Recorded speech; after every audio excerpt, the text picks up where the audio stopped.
আপনি কি প্রাইমারি নিয়োগ পরীক্ষা এর জন্য প্রস্তুতি নিচ্ছেন? তাহলে এই ভিডিওটি আপনার জন্য। আজকের ভিডিওতে আমরা কথা বলবো প্রাইমারি নিয়োগ পরীক্ষা ২০২৬ নিয়ে। তো আমরা সবাই জানি যে ২ তারিখে আমাদের পরীক্ষাটা হওয়ার কথা ছিল। কিন্তু আমাদের সমস্যাটা হয়েছে আ যে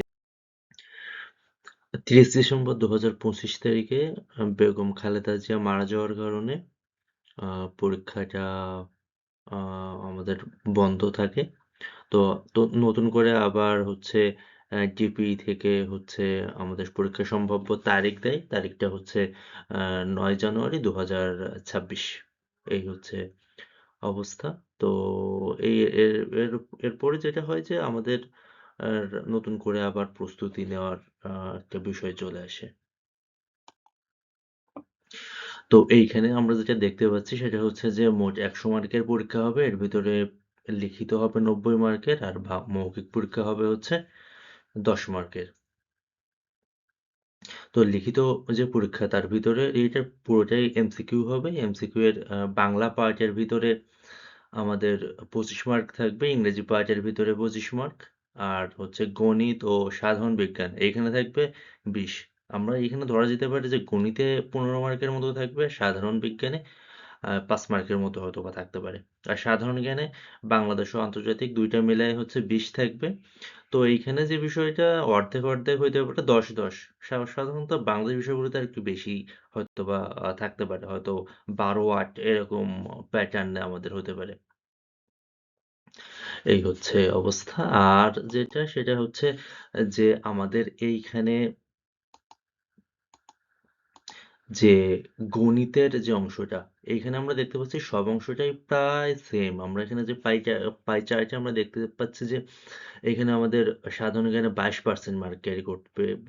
এখানে উম বাংলাতেও হচ্ছে ২৮% এর মতো, ইংরেজিতেও ২৮%, গণিত আর বিজ্ঞান মিলে ২২%। এই অংশটাতে আমরা আজকে হচ্ছে আমাদের কথাবার্তা বলব। যে হচ্ছে উম গণিতে আপনি ভালো আ করতে চান তাহলে আপনাকে যেটা করতে হবে সেটা হচ্ছে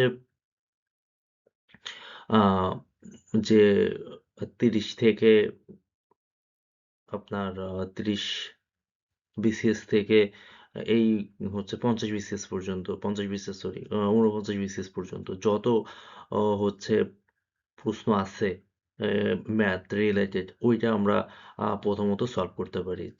তারপরে যে আমরা যেটা করতে পারি সেটা হচ্ছে আ যে আমাদের হচ্ছে বিগত যে হচ্ছে আমাদের প্রাইমারি নিয়োগ পরীক্ষার যে প্রশ্নগুলা ওইটা আমরা সলভ করতে পারি। এই ২ টা সলভ করলে আমাদের খুব ভালো একটা বেনিফিট আমরা পাবো ওইখান থেকে। যে ওইখান থেকে হুবহু অনেক মার্ক আমাদের কমন চলে আসতে পারে।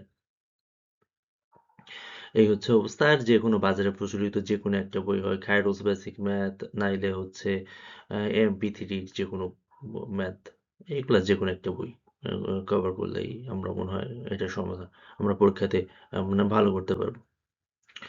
আর হচ্ছে আর লাস্টের যে কোয়েশ্চেনটা সেটা হচ্ছে যে আমাদের মৌখিক বা ভাইবা যে পরীক্ষাটা হবে এখানে ১০ মার্কের মৌখিক পরীক্ষা হবে। এখানে হচ্ছে 50% নাম্বার পেলে পাস অর্থাৎ হচ্ছে আমার ১০ এর ভিতরে আমি যদি লিখিত পরীক্ষায় ৪৫ এর বেশি যদি পাই ৯০ এর ভিতরে ৯০ এর ভিতরে যদি আমি ৪৫ এর বেশি যদি পাই তাহলে আমি মৌখিক পরীক্ষাতে আমি অংশগ্রহণ করতে পারবো। এই হচ্ছে অবস্থা। তো এই ভিডিওটা দেখার জন্য আপনাদের অনেক ধন্যবাদ। আপনাদের জন্য শুভকামনা।